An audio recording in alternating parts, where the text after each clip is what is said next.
What's going on YouTube? Claic Yuzolt back again with another Final Fantasy Brave Exvius video. In today's video, my favorite anime series of all time finally globally hits FFBe. We're going to be talking about, there's two different banners, but today we're going to be focusing on the first one that's out today while you guys are watching this, and that is for the brothers Alphonse Elric and Edward Elric. I'm so excited to share what these guys can do, and if you should be pulling on or not, and then how to use them, and if you end up getting them. Again, favorite anime, got it tattooed on my body. Can't wait to get into this, so let's get into it.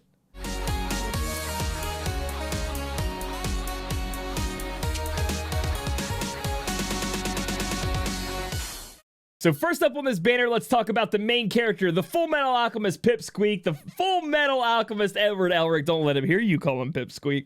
He's going to be a damage dealer that a lot of people want to compare with his kid, with Awakened Onion Knight, and they're not wrong on that. Only Edward Elric's going to be doing about 10 times the damage or something like that. Edward Elric is going to be the most damage dealing unit in the game, and I know a lot of you guys are rolling your eyes saying, you know, that's just the next one coming out, and you're not wrong. But man, when I heard that he was when I found out after looking at his damage calculations that he's going to be the best damage dealing unit in the game, I was so excited. I love this character, I love this anime, and I'm pretty pumped about it. So let's get into his kit and see if you guys decide you want to pull for him. So first up, his TMR is Edward's Cloak, attack 28, defense 42, and spirit 32. This is just, that's all it does for everybody else but Ed. This is going to be like one of those, hey, I need some more defensive stats, but I don't want to sacrifice too much attack. That's going to be a great option for a lot of units. Added to Edward Elric, though, we do get increased resist to fire, water, wind, and earth, which is great because it lets him a little bit more survivability. I think more often than not, you are going to be putting Edward's Cloak on himself.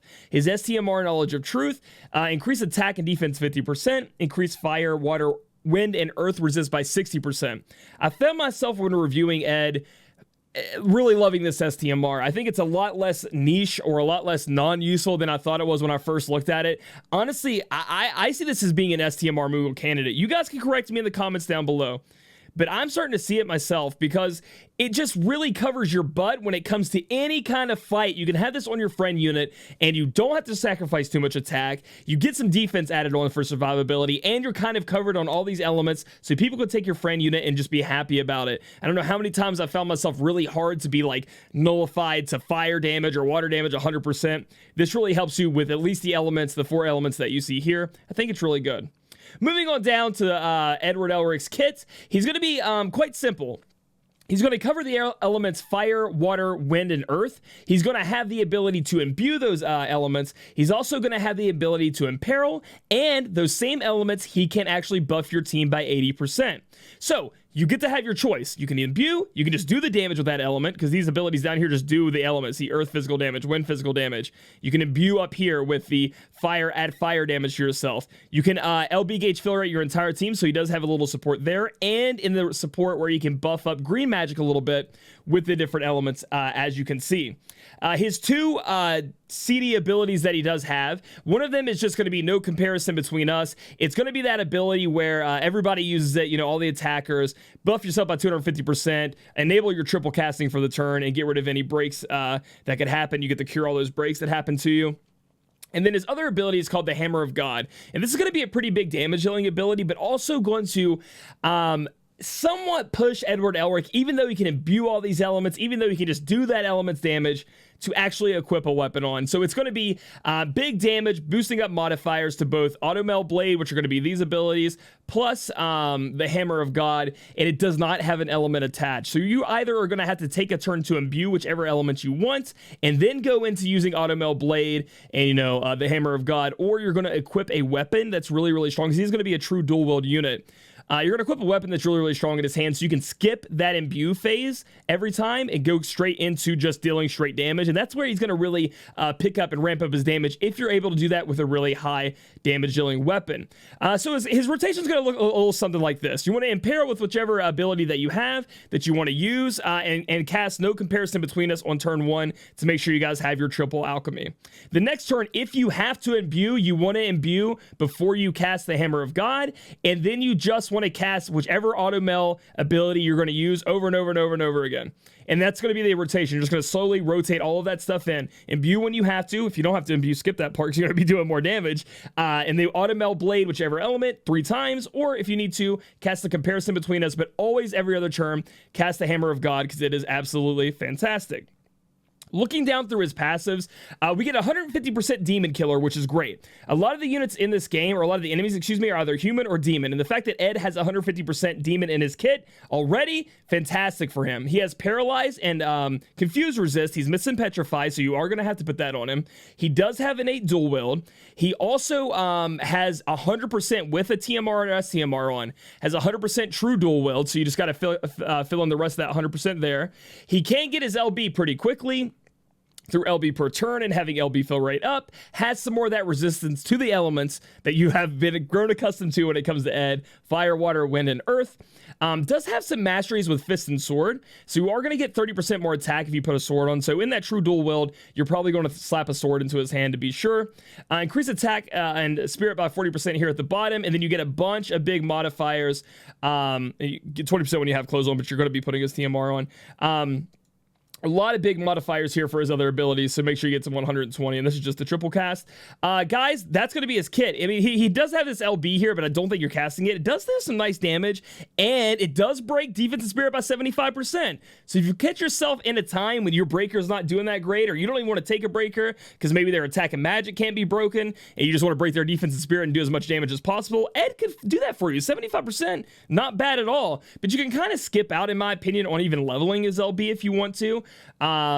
Because the damage just with his rotation, you're not even going to be casting it. There's no reason to. You're going to stick to what I said. And again, he is going to be doing a lot of damage in this game. I'm talking more than Madame Adele after she's charged up. I'm talking he's insane. He's absolutely insane. But again, so is every new weekly damage dealing unit. So even though I'm super hyped and all the Full Metal Alchemist and the Edward Elric fans are super hyped, we know there are some caveats to this. I mean, we have April rolling around, April 10th specifically for the Final Fantasy VII Remake. It could be time for a new cloud to show up, either Advent Children cloud, or it could be just a random Final Fantasy VII Remake cloud that they've been holding on to for a while. You never know what they're going to do.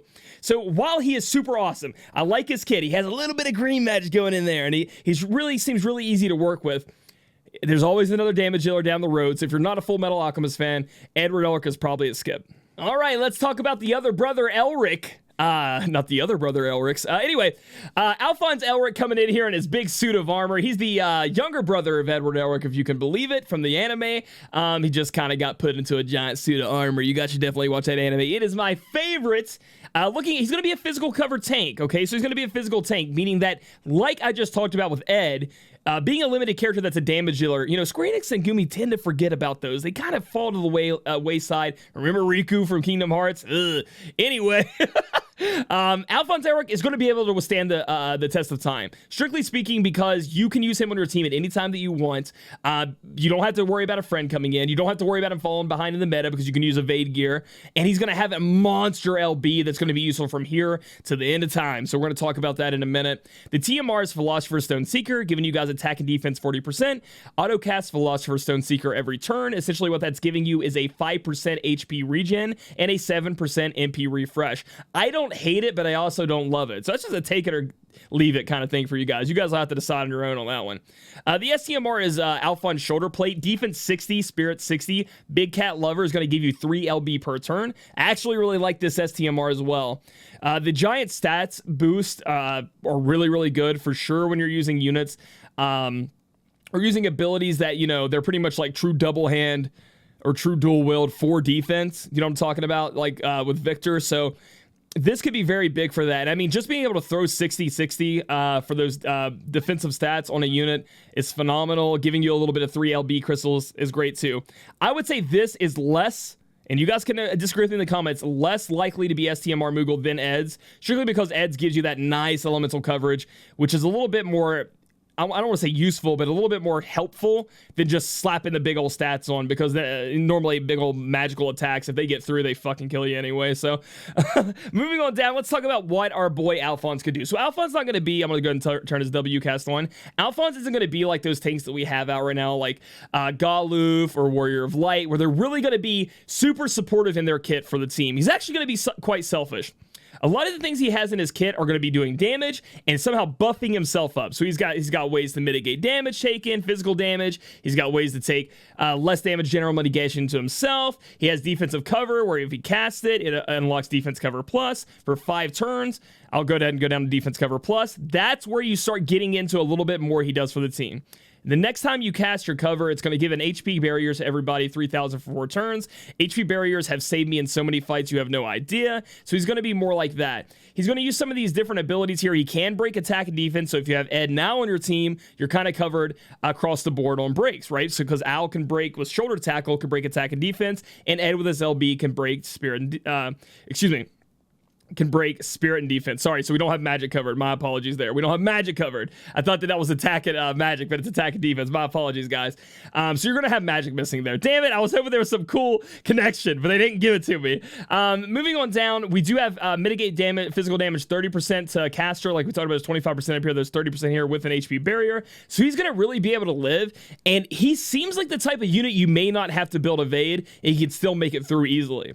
He gives every move he does damage, and it's with defense scaling, which is kind of cool. It's not going to be astronomical damage, but it's going to be interesting.